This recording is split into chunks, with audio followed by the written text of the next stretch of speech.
আজকে দেখবো কিভাবে 2-3টা মাল্টিপল শিটকে কম্বাইন করা যায় বা ইউজিং ফর্মুলা ভিস্টেক এর মাধ্যমে উইথিন 1 মিনিট বা তারও কম সময়। শিটিকে ইনসার্ট টেবিল, দেন ওকে, এবং জাস্ট গিভ দ্য নেম, একটা নাম দিলাম পিকে, enter.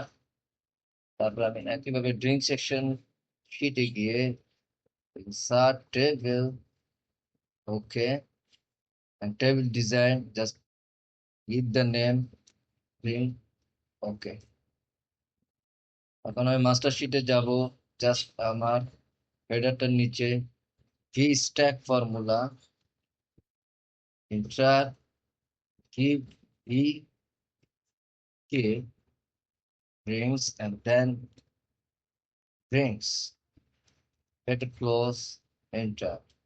Just look at this, my 1 minute বা তারও কম সময়ের মাধ্যমে ডাটাগুলো চলে আসলো। সো এইভাবে আমরা খুব কম সময়ে ভি স্ট্যাক ফর্মুলার মাধ্যমে মাল্টিপল শিটকে কম্বাইন করতে পারি।